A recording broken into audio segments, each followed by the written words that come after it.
Hello dear student. In the previous video we have discussed the chapter number 7, past participle and perfect tenses. Now in the previous video we have learned that how the past participles are used as adjectives or as a tenses. Now we use past participle in two ways. The very first way, it can be used as an adjective, as we discussed ing adjective or ed adjective, and now the participle also can be used in tenses. Now in which tenses basically they are used? Most of the time we found them in the past tense, simple past tense, or we use them in perfect tenses. So now to make you aware about perfect tenses, in this video I'll focus on all the perfect tenses. Actually there are three forms of tenses, perfect tenses. The very first we have present perfect tense, the second we have past perfect tense, and the third we have future perfect tense. Now let's study all these three tenses, which we call them perfect tenses, thoroughly. Now very first we have present perfect tense. Present perfect tense, before we discuss about this, I must tell you that how to use it and when to use it. Present perfect tense, we use it when the action is completed recently. The action is completed, it is not left, it is not remaining, it is not going on. When the action is just completed right now, at that time you can use present perfect tense. Example like, see here, he has tried his best to help us and I have listened the story carefully. Now when I say that the teacher has entered, it means what here? The teacher has just entered in the class right now, the action has completed. Are you getting it? So when action is completed, at that time we use present perfect tense. Now look at here the example, he has tried. Now he is what here? Subject. First we'll look for the example, then we'll go for the rules as we go for a grammar structure first. So subject is he here, then has tried, has is helping verb, and tried is V3 form, and his best to help us is the object of this example. Okay, so from this sentence we can make a rule of present perfect tense. It is like subject, then have or has plus V3. It means verb form 3 plus object. So this is the common rule of present perfect tense. You just have to find out have or has plus V3. If you find this rule, it means it is the example of present perfect tense. You also need to remember, learn these rules to identify the sentence. First you need to practice this. After that, without rules, it will be easy for you to identify sentences. Look at the second example. I have listened the story carefully. Now have we use for the pronoun like I, we, they, you as well, and has is used for he, she and it, as we call them third person pronoun. Now here I is subject, have is helping verb, and listen is V3 form, and the story carefully is again the object here. Okay, I hope the sentence structure and the rule is clear for you for present perfect tense. Now let's talk about how to frame a question in this present perfect tense. Look at the first example, same I have taken here so that you will be getting clear idea about it. Has he tried his best to help us? So what we have done, the has, which was secondly placed after the subject, we have taken it first here. So it will come like that, has he tried his best to help us. So just has we have removed and taken at first, and after that the subject is used. Okay, that's the first important thing. And in second one the same thing, the helping verb have or has, we have to place it at the beginning only, and after that the pronoun should come.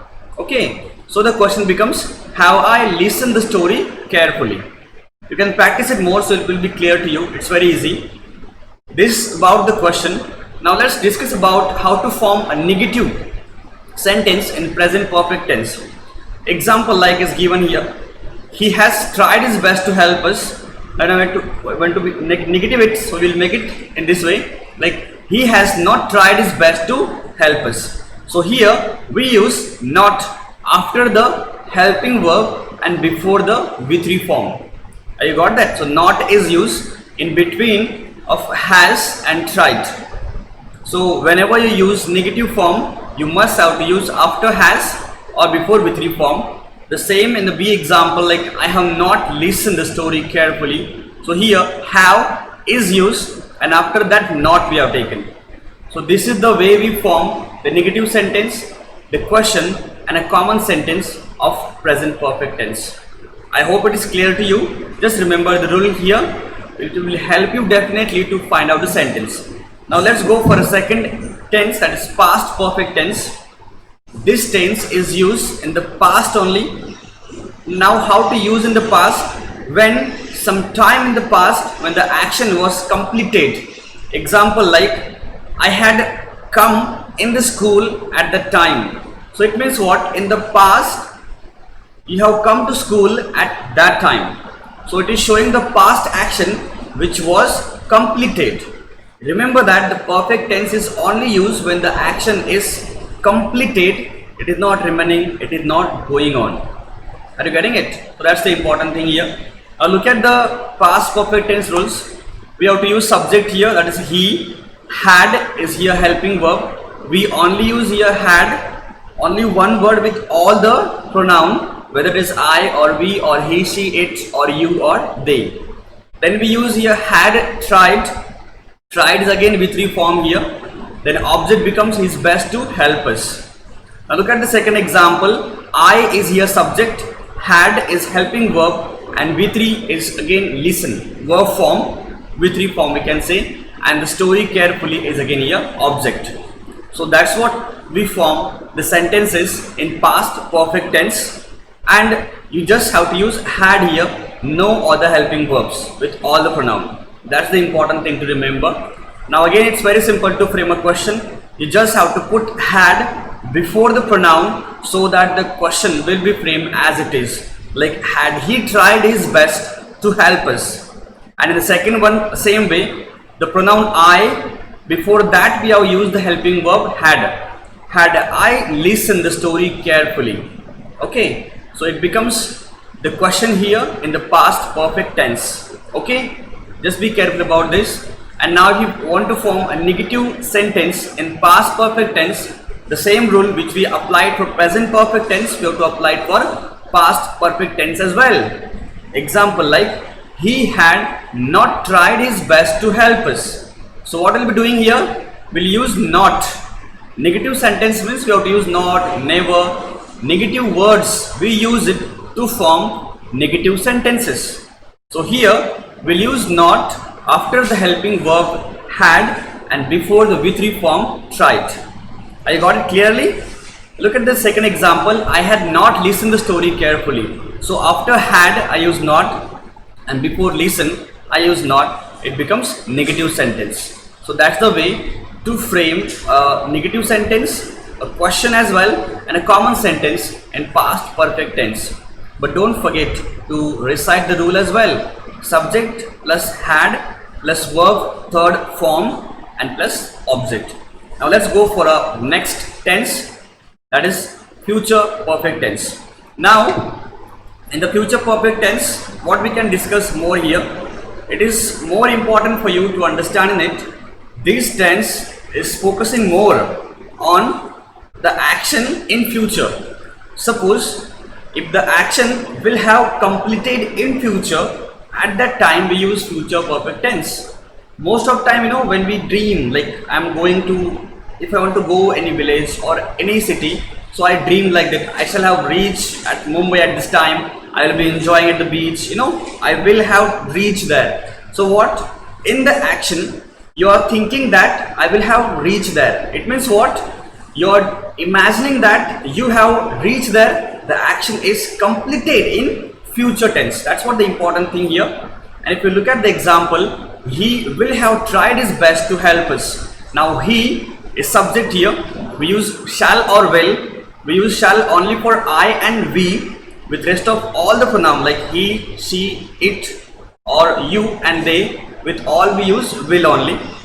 Okay, remember that. And even you use will with all the pronoun, it is also applicable, no problem. So here, will have is used as a helping verb in the future perfect tense, and tried is with the form, and he is best to help us, it is the object here. Now, if you look at the second example, I shall have listened. So I is subject here, shall have is a helping verb, and listen is verb form 3, and the story carefully, it becomes object here. I got this one. Now in this, a little bit more important to take a note here. When we frame a question here, at that time will, the helping verb, only will go first. Okay, only the will go first. After that the pronoun will be same, then have tried is best to help us. So what I have done, only the will or shall, the helping verbs will be removed, and they will be placed before the pronoun. Rest of the sentence will be same to frame a question. Are you got that? Look at second example. Shall I have listened the story carefully? So what I have done, I have removed the shall from the I there, and I have taken before it. So it becomes like, shall I have listened the story carefully? So remember that, don't use have before the pronoun. Have will be on the place only. Only will and shall will be before the pronoun in the beginning of the sentence to frame a question. Remember that. And in negative form, when you form it, at that time he will not have tried his best to help us. So here we use not in between will and have. Okay, here V3 form is not there. Before that we are using not in it. So where we use it, you will use not in between of will and between of have. Is it clear? And look at the second example. I shall not have listened the story carefully. So here you have used not after shall and before have. So this example becomes, I shall not have listened the story carefully. Okay, you just take a note of this. Not is used after the helping verb in between of shall and have. And here, while framing question, we use shall before the pronoun, and have is on the place only. When we make a sentence, we use will have. After that, we use V3 form. So this is the important thing to ponder, to think about it, about future perfect tense. And don't forget to learn the rule as well. It's a subject plus shall or will have plus verb form 3 plus object. Have you got that? So these all the rules, all the perfect tense will help you out to remember the tenses and to find out the participle form very easily. I hope it is clear to you all, and I hope you got the concept clearly. Okay, thank you so much.